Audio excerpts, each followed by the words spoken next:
क्या आपने भी YouTube और सोशल मीडिया पर वह सनसनीखेज थंबनेल देखा है जिसमें दावा किया जा रहा है कि भारतीय नौसेना के सैकड़ों युद्धपोत रातों रात ईरान की समुद्री सीमा में घुस गए हैं? क्या तीसरे विश्व युद्ध की इस भयंकर आहट के बीच भारत ने समंदर में कोई ऐसा बड़ा मिलिट्री गेम पलट दिया है जिससे दुनिया भर के रक्षा विशेषज्ञों और अमेरिका तक के पसीने छूट गए हैं?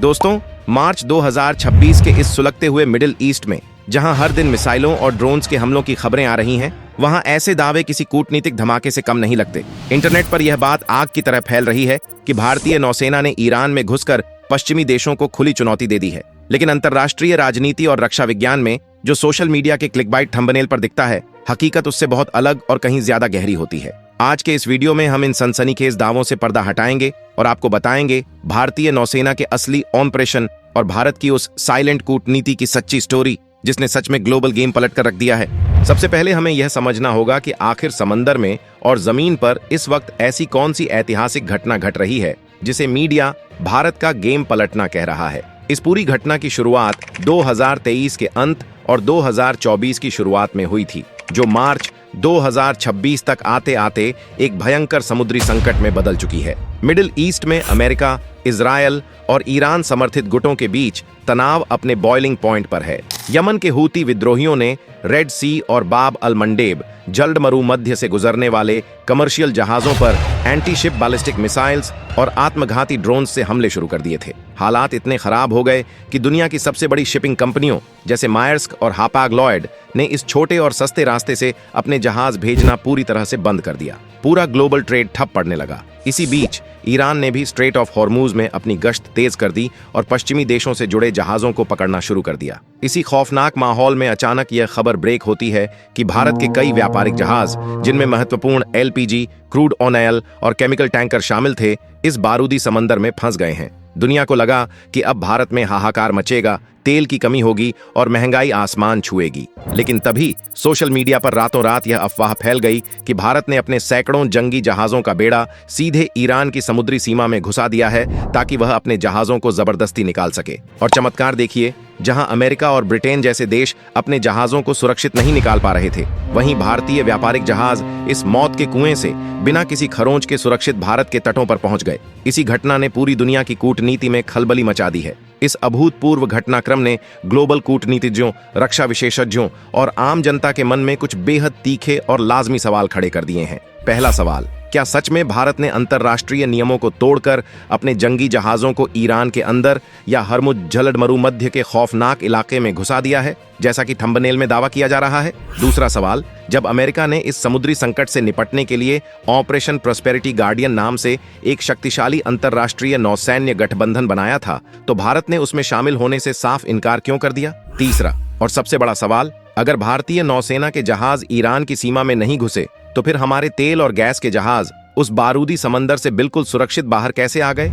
इसके पीछे वह कौन सी सीक्रेट डिप्लोमेसी है जिसने बिना गोली चलाए इतना बड़ा गेम पलट दिया? आइए बिना किसी अफवाह के इन सवालों की गहराइयों में उतरते हैं। सबसे पहले हम उस दावे का पूरा पोस्टमार्टम करते हैं जिसने इंटरनेट पर आग लगा रखी है कि भारत के सैकड़ों जहाज ईरान में घुस गए। डिफेंस साइंस को समझने वाला कोई भी व्यक्ति आपको बता देगा कि यह दावा फेक और व्यूज बटोरने वाला क्लिकबेट है। भारतीय नौसेना दुनिया की सबसे अनुशासित, पेशेवर और अंतर्राष्ट्रीय समुद्री कानूनों UNCLOS का पालन करने वाली नौसेना है। वह किसी भी सॉवरेन कंट्री के जल क्षेत्र में इस तरह से कोई अवैध घुसपैठ नहीं करती। हकीकत यह है कि भारत ने सैकड़ों जहाज नहीं भेजे, भारत ने अपने सबसे ताकतवर और आधुनिक युद्धपोतों का एक बेड़ा तैनात किया है। इनमें INS Kolkata, INS Kochi, INS Visakhapatnam और INS चेन्नई जैसे खतरनाक गाइडेड मिसाइल डिस्ट्रॉयर्स शामिल हैं। इन जहाजों को ईरान के अंदर नहीं बल्कि इंटरनेशनल वाटर्स में तैनात किया गया है। इसे भारतीय नौसेना की भाषा में ऑपरेशन संकल्प कहा जाता है। ऑपरेशन संकल्प कोई एक दिन में बना प्लान नहीं है। इसकी शुरुआत 2019 में ही हो गई थी, जब ओमान की खाड़ी में व्यापारिक जहाजों पर हमले शुरू हुए थे। लेकिन मार्च 2026 के इस भयंकर संकट में नौसेना ने इस ऑपरेशन को अपने हाईएस्ट अलर्ट पर एक्टिवेट कर दिया है। इन जंगी जहाजों के साथ साथ आसमान से निगरानी करने के लिए भारत ने अपने P-81 पोसाइडन समुद्री टोही विमान और सी गार्डियन ड्रोन्स को भी दिन रात समंदर के ऊपर मंडराने के लिए लगा दिया है। इन युद्धपोतों पर भारत के सबसे खतरनाक और घातक समुद्री कमांडो मार्कोस भी हर वक्त हथियारों से लैस मुस्तैद रहते हैं। नौसेना का एक ही संदेश है, भारतीय झंडे वाले जहाज या भारत आ रहे किसी भी व्यापारिक जहाज की तरफ अगर किसी ने आंख उठाकर भी देखी तो उसे समंदर में ही दफन कर दिया जाएगा। अब आते हैं उस सबसे बड़े रहस्य पर कि अगर हमारे युद्धपोत हरमुज जल मरुमध्य के अंदर नहीं गए तो हमारे तेल और गैस के जहाज बाहर कैसे आए। दोस्तों, यहीं पर भारत ने अपना असली और सबसे बड़ा गेम पलटा है। भारत ने इस समस्या को सुलझाने के लिए केवल मिसाइलों और हथियारों का नहीं बल्कि अपनी सालों पुरानी साइलेंट डिप्लोमेसी का बेहतरीन इस्तेमाल किया।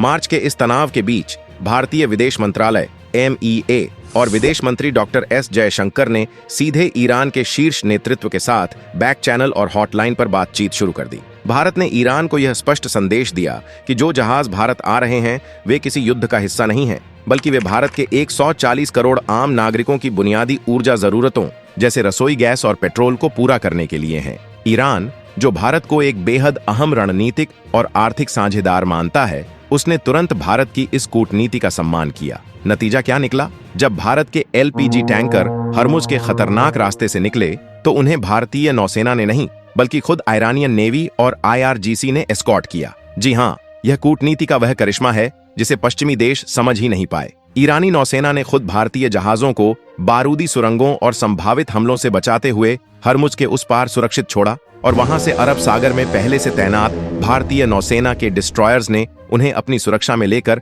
भारत के तटों तक पहुंचाया। यह भारत की कूटनीति का वह मास्टर क्लास है जो दुनिया के किसी और देश के पास नहीं है। जब लाल सागर में संकट गहराया था तो अमेरिका ने आनन फानन में एक अंतरराष्ट्रीय नौसैन्य गठबंधन बनाया जिसे ऑपरेशन प्रॉस्पेरिटी गार्जियन नाम दिया गया। अमेरिका ने ब्रिटेन, फ्रांस और अन्य देशों को इसमें शामिल किया और भारत से भी साफ शब्दों में कहा कि वह अपने युद्धपोतों को इस अमेरिकी कमांड के अधीन कर दे। लेकिन 2026 का नया भारत अब किसी का पिछलग्गू नहीं है। भारत ने अमेरिका को सीधा और स्पष्ट नो कह दिया। भारत ने अपनी स्ट्रेटेजिक ऑटोनॉमी का प्रदर्शन करते हुए साफ किया कि भारतीय नौसेना स्वतंत्र रूप से काम करेगी और केवल अपने नेशनल इंटरेस्ट्स की रक्षा करेगी। भारत अमेरिकी गठबंधन का हिस्सा बनकर खुद को इस युद्ध में एक पार्टी नहीं बनाना चाहता था। भारत जानता था कि अगर उसने अमेरिकी बेड़े के साथ मिलकर यमन या ईरान पर हमला किया तो वह खुद भी उनके निशाने पर आ जाएगा, जिससे भारत का व्यापार पूरी तरह तबाह हो जाएगा। भारत की इसी इंडिपेंडेंट पॉलिसी ने दुनिया को हैरान कर दिया है। आज समंदर में युद्ध का तरीका पूरी तरह से बदल चुका है। अब युद्ध बड़े जहाजों के बीच नहीं होता बल्कि इसे एसिमेट्रिक वॉरफेयर कहते हैं। यमन के विद्रोही कुछ $1000 के सस्ते ड्रोन से दुनिया के अरबों डॉलर के जंगी जहाजों और टैंकरों को निशाना बना रहे हैं। इस खतरे से निपटने के लिए भारतीय नौसेना ने अपनी पूरी तकनीकी ताकत झोंक दी है। हमारे डिस्ट्रॉयर्स पर लगे एडवांस AMF स्टार, राडार्स और Barak 8 surface to air missile system इतने सटीक हैं कि वे किसी भी छोटे से छोटे ड्रोन को मीलों दूर से डिटेक्ट करके हवा में ही राख कर सकते हैं। नौसेना ने न केवल ड्रोन से जहाजों को बचाया है बल्कि सोमालिया के समुद्री लुटेरों के खिलाफ भी कई खौफनाक ऑपरेशंस किए हैं। MV लीला नॉरफॉक और MV रून जैसे जहाजों का रेस्क्यू इसका जीता जागता सबूत है, जहां भारतीय मार्कोस कमांडोज ने हेलीकॉप्टर से जहाजों पर उतरकर लुटेरों को सरेंडर करने पर मजबूर कर दिया। अब इस वीडियो के सबसे अहम हिस्से पर आते हैं। इस पूरे अंतरराष्ट्रीय हंगामे, मिसाइलों की बारिश और युद्ध की आग में भारत का अपना एंगल क्या है? भारत आखिर यह सब क्यों कर रहा है और इसका एक आम भारतीय नागरिक पर क्या असर पड़ता है? भारत का एंगल बिल्कुल साफ और स्पष्ट है। राष्ट्र प्रथम, नेशन फर्स्ट और देश की एनर्जी सिक्योरिटी। भारत एक तेजी से बढ़ती हुई अर्थव्यवस्था है और हम अपनी कुल जरूरत का लगभग 80% से ज्यादा क्रूड ऑयल और 90% रसोई गैस LPG मिडिल ईस्ट के देशों जैसे सऊदी अरब, इराक, UAE से आयात करते हैं। यह सारा तेल और गैस इसी हरमुज जल मरुमध्य और लाल सागर के रास्ते से भारत पहुंचता है। कल्पना कीजिए कि अगर भारत अमेरिकी दबाव में आकर ईरान से दुश्मनी मोल ले लेता या अपनी नौसेना को सीधे ईरान के खिलाफ खड़ा कर देता तो क्या होता? ईरान तुरंत भारत के उन 22 जहाजों को जब्त कर लेता। अंतर्राष्ट्रीय बाजार में क्रूड ऑयल की कीमतें रातों रात $120 प्रति बैरल के पार चली जाती। इसका सीधा असर भारत के हर आम आदमी की जेब पर पड़ता। भारत में पेट्रोल और डीजल के दाम 150 रुपये प्रति लीटर तक पहुंच सकते थे। ट्रांसपोर्टेशन महंगा होने से सब्जियों, फलों और रोजमर्रा के सामान की कीमतों में बेतहाशा आग लग जाती। देश में महंगाई बेकाबू हो जाती और आर्थिक विकास की रफ्तार थम जाती।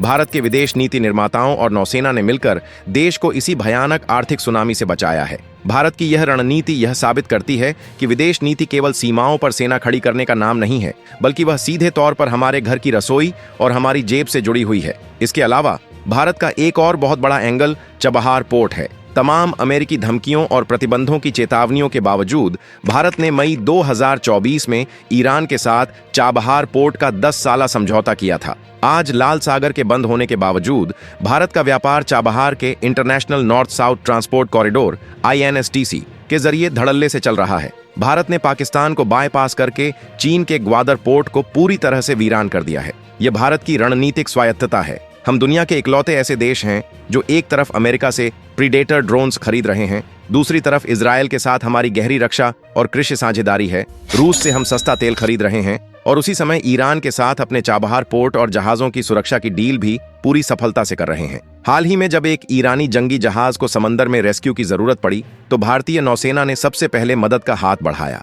भारत का यह रूप दुनिया को यह कड़ा संदेश देता है कि हम समंदर के असली नेट सिक्योरिटी प्रोवाइडर हैं, जो किसी के दबाव में काम नहीं करते बल्कि स्वतंत्र रूप से ग्लोबल शांति, व्यापार और अपने राष्ट्रीय हितों को सर्वोपरि रखते हैं। तो दोस्तों, ये थी सैकड़ों भारतीय जहाजों की ईरान में एंट्री वाले वायरल दावे असली स्टोरी। वीडियो पसंद आई हो तो इसे लाइक, शेयर और सब्सक्राइब जरूर करें।